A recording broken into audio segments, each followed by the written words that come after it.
You're listening to Bigfoot Society podcast, hosted by our captain, Jeremiah Byron, where it's all Bigfoot all the time.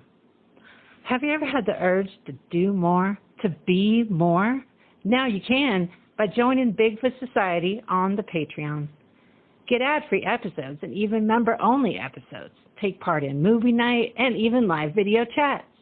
Interact behind the scenes with Jeremiah and other Patreon members like me, Leia.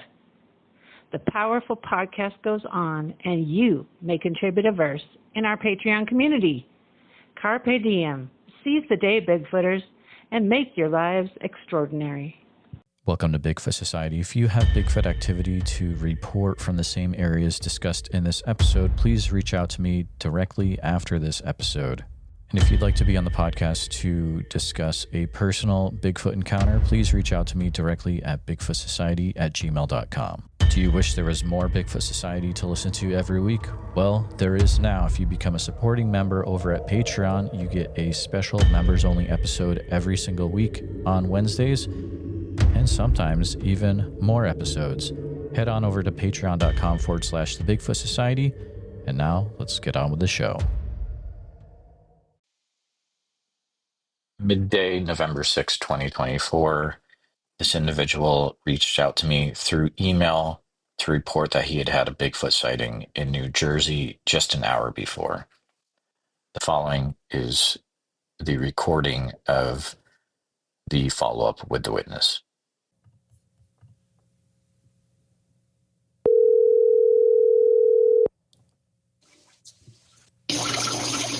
Hello, Matt. Hello. Hey, Jeremiah, what's going on? Not much, dude. Thanks for reaching out. Just so you're aware, I do have recording going, but we can always cut stuff out later if we need to. Yeah, that's cool. Usually I have a whole deal at the beginning, but let's just get into it. So you had reached out to me about there was something that happened just a few hours that you were involved with out there in New Jersey, correct? Correct. Do you mind sharing what you experienced today? No, not at all. I didn't see its face. It didn't roar at me. It didn't. There was only one. It was I just walked up on it and it sprinted away, just like a deer would, just a scared animal would. There was no confrontation or anything. Before it even saw my face, it sprinted into the brush. And the brush is so thick that you could literally walk 20 feet, lay down, and nobody would see you in the Pine Barrens in New Jersey. Yeah, it just ran away. My dog caught it first. She was only like 30 yards ahead of me. And I thought it was a deer. I was 100% sure it was a deer because I see deer all the time. But when it ran away, it was black. Its head was black and it was taller than me.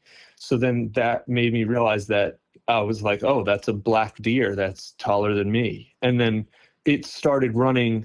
Like the way it was running, it jumped up and it like took a look back, and I was like, that looks like a deer, but it was so tall and it was black, and then it stopped in the woods, like I want to say 40 yards away, and it just didn't make any noise. So I stood there and I was silent for a couple minutes waiting for it to do anything. And so I started walking up a little bit up the trail because it was a little bit of a hill.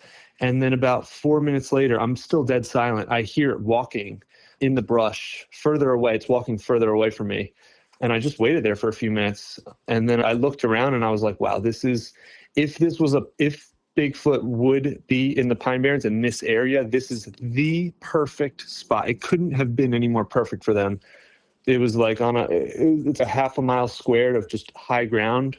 And the woods are pretty much flat beside this. And there was only a tiny little trail going through it that you could tell there wasn't really anybody going on. There's no dirt bike tracks or people or footprints. There's a meadow right down the hill that was covered in what do they call it? I forget what they're called. The tall, oh my gosh, like the tall weed things. Can't remember the name. Cattails. And yeah, I was like, wow, this is the perfect spot if they were here. And so I think I'm going to go back maybe tomorrow at night. I want to go at night and just see what the deal is and maybe bring a little bit of fruit and leave it for them. There was one other thing. When I was walking out, I was in the middle of a sand field. There's sand mines everywhere. And I was in the middle of the sand field, not in the middle, but probably I'm pretty good with distances, estimations, because I work with boats and I play football. So like yardage.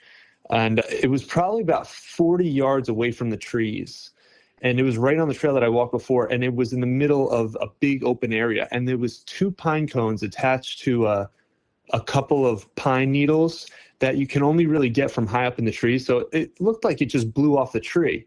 But I picked it up and it was perfect. It was so perfect. It was fresh, and it was like it was just laid there for me. I threw it in the air like 3 times as high as I could, because it was a kind of a windy day, and it just came straight down.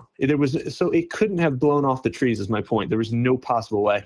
So I was like, that's weird. I don't know if it was anything, and the ground was too hard for footprints. It was just stones on a hard sand, so I couldn't see any footprints. But yeah, that was about it. That's awesome, though. Do you mind if I ask you some questions about the whole Yeah, no, whole of deal? course. Go ahead. Why were you out in the area to begin with?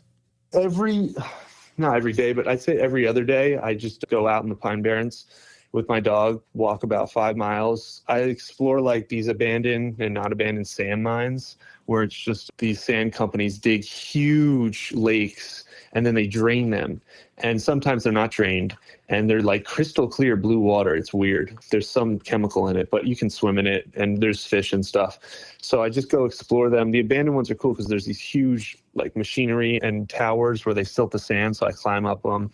I look around at all the old equipment. I like to go into the like empty lakes because they're like 100 feet deep, and they hit rock at the bottom. There's all these different types of rock. It's just something to do because I work from home, and I'll go crazy if I'm at home all day. So once I'm done working, I'm like, all right, let's go in the woods. And the Pine Barrens is 1 million acres. So I've been to so many I've walked hundreds of miles through it, and there's so many different places you can go. So I just use it as a escape. Pine Barrens, 1 million acres. It is massive. Was it by any certain part of it or just a random area? I can tell you the town. It's in Lacey Township. Got it. Yeah. I parked at the end of that road, and I took the trail, and then I went in directions. And then I walked into the sand mine, and then I basically just went south of the sand mine, like almost directly south, where you could see the meadow if you're looking at it from the map. You just look south of the huge sand mine, and you see a big open area, and there's a little meadow with a tiny little pond. And then the elevation area is at the northern tip of that meadow where I was. And that whole square, basically, it's really dense. There could have been hundreds of them in those woods. You could not see through the woods. You never can. In some parts, yeah, it's just trees and there's no brush. But sometimes the brush is low. But in a ton of areas, the brush is 5 feet tall. It's literally like walking to a brick wall. There's so many thorns and devil's club and other bushes and little trees, and it's like impenetrable, literally. So there's hills, tiny little hills that you can hide behind. You can only see 30 feet, probably like 40 feet into it. It's perfect for them. I usually see good spots, and I'm like, this would be a good spot, but this was the best spot I've ever seen. So this is south of Lacey Township in that wooded area down there? Exactly. Okay, got it. I'm looking at Onyx right now, so I have a better view of what you got going on there. Yeah. Okay. There is a lot of wooded area in that for sure. You mentioned you do listen to the podcast. Is it something where you regularly go out looking for Bigfoot ever, or this is just a random thing that happens? I'm not looking for them, but I am looking for them when when I'm in the woods. I want to see something. I know I'm not going to see one, like a creature, but I do look for that one footprint that I might find. Because I'm looking at the trail, there's snakes and animals and stuff all over the trail. So I'm looking down. I'm just looking for like anomalies, anything that's out of the ordinary, not specifically for Sasquatch, just for anything.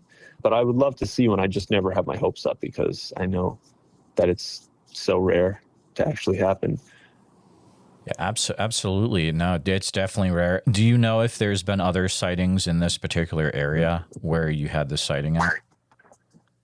I was actually going to search that up. I know there's some in the Pine Barrens, which if it's in the Pine Barrens, it's not too far from where I was, but I tried to search this when I was in the woods, actually. Forked River Bigfoot. Yeah, there's definitely some. There was a Bigfoot sighting at Turner's Mill. I'm just looking through. Yeah, I'm sure there was one. I just don't actually see it, but there's really a t-shirt? Yeah, there's a t-shirt that says respect the locals, and it has a picture of Sasquatch on it, and it says Forked River. So, I mean, I'm sure somebody's seen one in there. Exactly, in order to make that shirt. So let's talk about the the sighting in general. So it sounds like for the most part, you had a back view of it. Yeah, back side, but mainly back. So you were able to see the full creature from the back then? Now, it was just the top of its head for the most part. Okay. And it was much taller than me. And the weird thing about it was also is that my dog is like the queen of chasing deer. Like she will chase deer till she dies. It's like her favorite thing to do. And she walked right on it and she didn't step foot off the trail, which was so weird. And she stepped back. She was not going in the woods. So I was like, okay, that's weird too. But I was still trying to convince myself that it was a deer. But then I was like, then it started walking like after a few minutes when I was listening to it. And I was like, that sounds like two legs. And it was too tall and it was too black. Because my first thought was that's a black deer. And I was like that. But then it was like, first it's a definitely deer. Then it's a black deer. Then it's a really tall black deer. And then the way it was moving, it was fast and it was tall. And I was like, that can't be a deer. And my dog didn't chase it. And I'm like, it's so not, I run up on deer all the time. And I was like, that must have been the tallest, blackest deer I've ever seen. But then when I was walking away, I was like looking around and I was like, that was probably a Bigfoot because there's just no other explanation because I've never seen a black deer. And every deer I see, I've never seen a big buck in the Pine Barrens ever. The deer are just smaller. They're just small. Like up in North Jersey, yeah, they get bigger, but Pine Barrens deer they're just not that big. So it was really odd to see. How tall would you estimate that it was? I'd say it was about at least 6.5, 7 foot. Okay. It was tall because I thought the deer was jumping at first. Like it had jumped really high, but then I realized that's how tall it actually was. Did you notice anything about the shape of the head at all? It was small. It was a small head. It was like not a gigantic head. It was like a compact. Okay. So like you're saying like rounded, like the shape of it? No, it was like tucked in to its upper body. I didn't see its upper body, like actual upper body, but you could see where the head was positioned on. And it was like very compact onto whatever it was. Almost to say, do you think it had a neck at all or lack of a neck? Yeah, there was no like bobbly head. It was like locked onto its body. Okay. Did the whole thing that you could see, did it look like it was covered with hair then? Yeah, it was black hair. It was dark black. Okay. So I was like, it was weird. Could you get a feel for how long the hair was at all? It wasn't like, I'll tell you, it was not super long. It was like short, not short cut, but it was shorter. Definitely not like long and scraggly. Gotcha. Could you see any ears on it at all? No, could not see any ears. Okay. Any muscles at all that you could see? No muscles. It was like it knew that I was about to approach it, and it was like it was so scared to be seen. That's what like the feeling I got was. Like some animals are like that. You just approach them and they're like, get out of there immediately. They don't even look at you. They're just gone. And that's what it felt like. It was like it wanted nothing to do with me at all. Absolutely. Just to ask, did you happen to get any photos of anything or audio recording or anything like that? No, I should have been recording after I saw it because it was walking around, but I just wanted to see it so badly. I really didn't care. I wasn't thinking about anything like afterwards. I was just so not excited, but I was so like in the moment. I didn't really want to. I was listening so hard, and I was like, I need to really focus on seeing this thing again, see if I can get it back over here. Did you smell anything weird at the time? No, I didn't. I didn't smell anything weird. I did notice, though, that where it was standing was not on a deer path. Like, because when I walked up to where it was actually standing and where it ran through, I was like, that was probably a huge black deer. And it just ran down a deer path because just from my experience, deer stay on the path. Even small, tiny game trails, they take those. They don't like to go in the brush, just no trail at all. And that's where this thing was. There was no trail at all, just in the middle of the brush. So that was weird. Any weird sounds, or was there a lack of sound at the time? There was just it moving, and it moved so quickly and aggressively through this brush. And this brush is thick, man, and it is filled with thorns and all these types of bushes, and it just barreled right through it. Fast too. To ask that another way, was there any ambient sound at all at the time of other things? No, dead silence. Okay. Have you ever experienced dead silence like that before? Yeah, I have. Okay. I have. Gotcha. Same area or different areas? Different areas. Okay. You'd mentioned there was a point where it almost looked back. Yeah. Yeah, I thought it would, maybe I'd get a glimpse of it, but then it just kept running down. It was like a little bit of flat ground, and then it went down a hill. So I couldn't see it once it went down the hill. That I was going to double check with you. So when it did that, did you see any other features or anything since it was positioning its head in a different relation to you?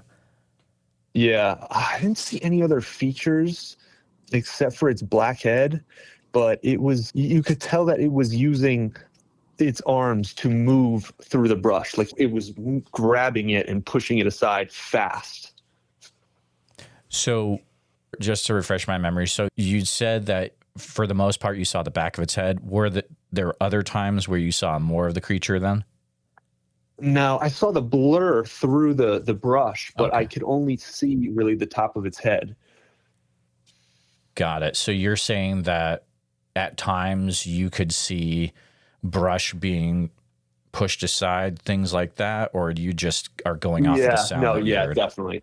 It was a lot of brush being moved aside, but it was so much brush that it was hiding it, and all I could see was the top of its head, but you could tell by how it was running and moving through the brush that it was huge.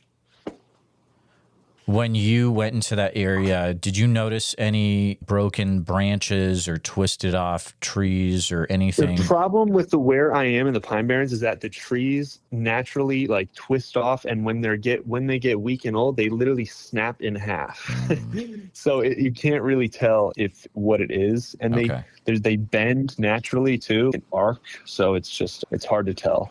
Yeah, that would be rough. I was going to ask you that next. So yeah, you've got naturally occurring tree bends then as well. Any X's in that area that you see ever? There are X's, yeah. I see them sometimes. Not in that area. I wasn't looking for one, but in that area, I will say before I saw this thing, I looked to there was a couple areas on my right where the trees were snapped at the bottom, and they were small, and they were spread across a tiny little trail. That the trail didn't lead anywhere. It was just a dead end, probably like 30 yards ahead. But they were just snapped at the bottom, and there were two of them identically pushed on the ground next to each other, same size, not very big, 5 foot, maybe a couple inches around. And then it looked like somebody was trying to block that area from going through. And I was like, that looks odd. And then a minute later I saw it. So it was funny. That is really interesting. So you mentioned there are deer in this area, correct? Yeah, there are some deer. I didn't see any deer on this plateau though that I was on. I've seen them maybe a mile away, but I didn't actually see any on this plateau. In that area, have you ever heard any sounds that are out of place?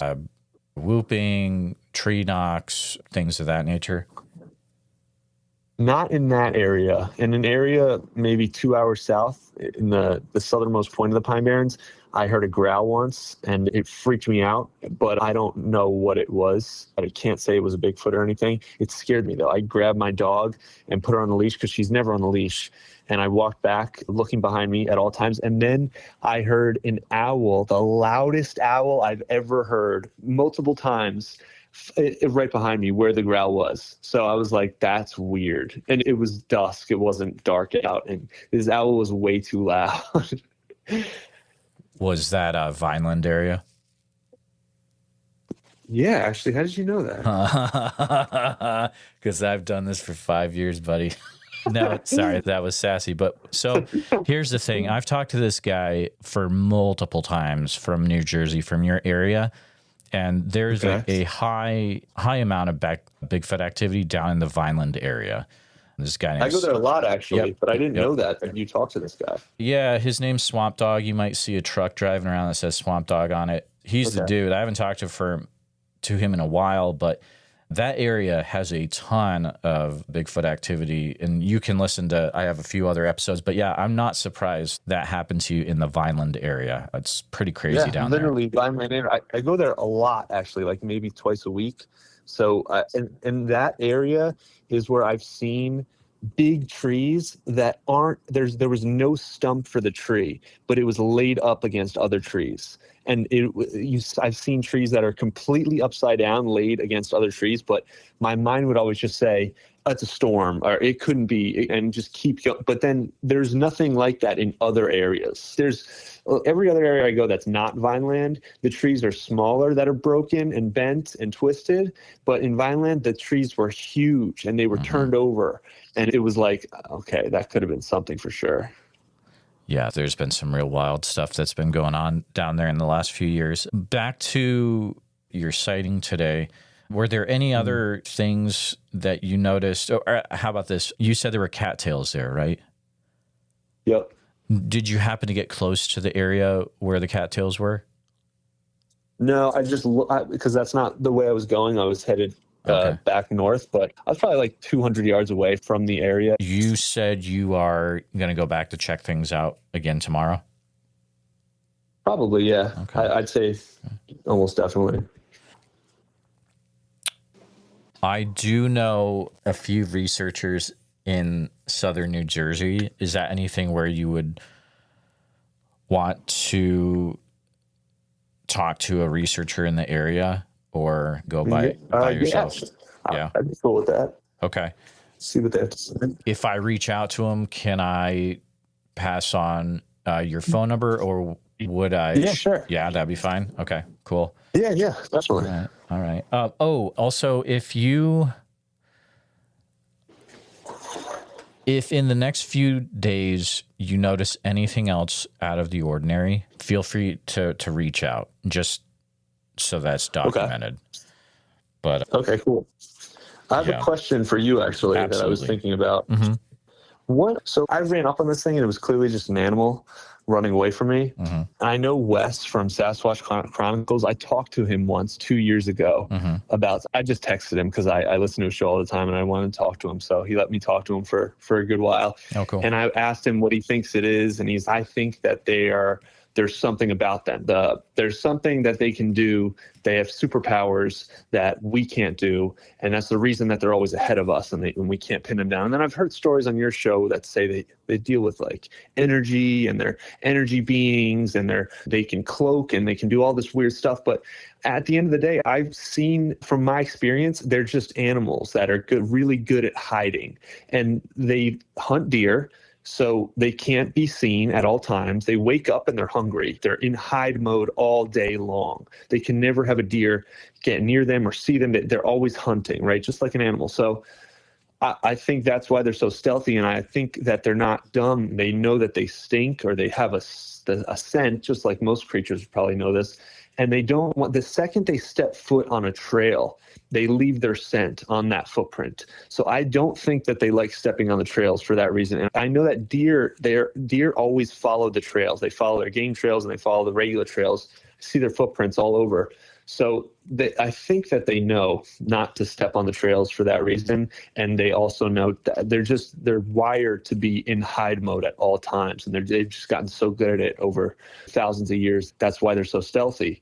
But then I hear these other stories that they're like magical beings. So I'm curious, what do you think they are? Yeah, so my show, it's definitely unique, as in I talk to a wide variety of people from all spectrums, right? Personally, what I think is I do think that we are dealing with, so currently what I think right now is we're dealing with some kind of physical animal that can do a whole lot of weird stuff that science can't grasp its mind around right now. And I think hopefully in the future, science will understand exactly what's going on, and that might involve getting one and being able to study it.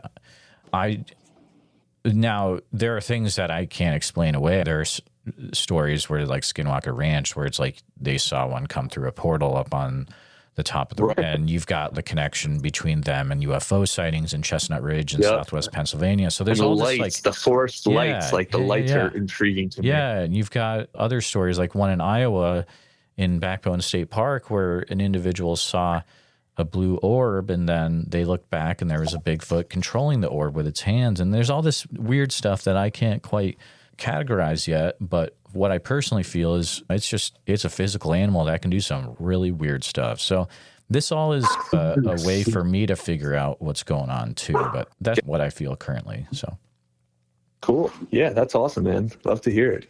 Absolutely. That's interesting. Yeah. All right. You can hook me up with the researcher, and if I see anything else or hear anything else, I'll definitely give you a call. Absolutely.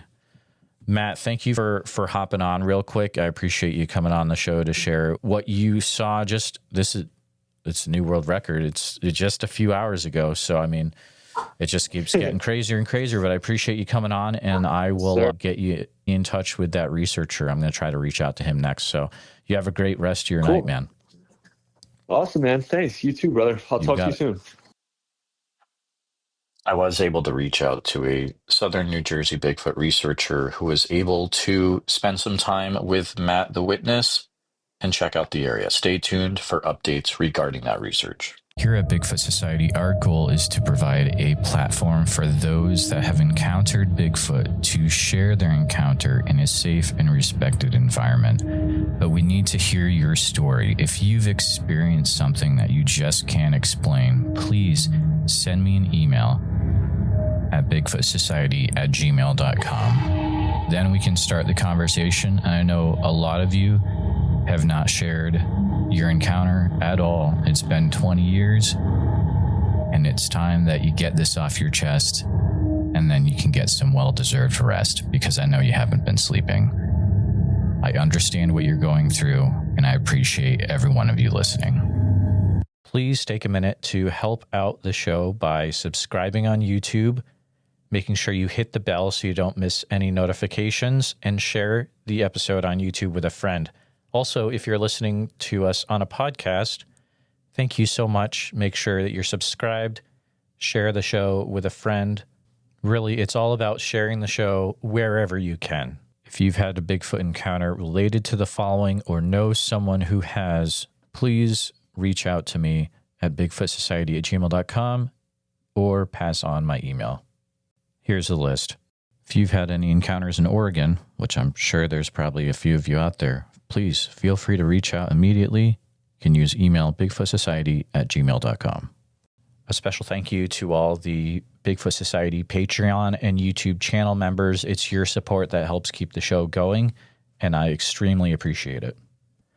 If you want to join in the fun, you can join over at patreon.com/the Bigfoot Society. I'll see you there. And again, thanks for listening.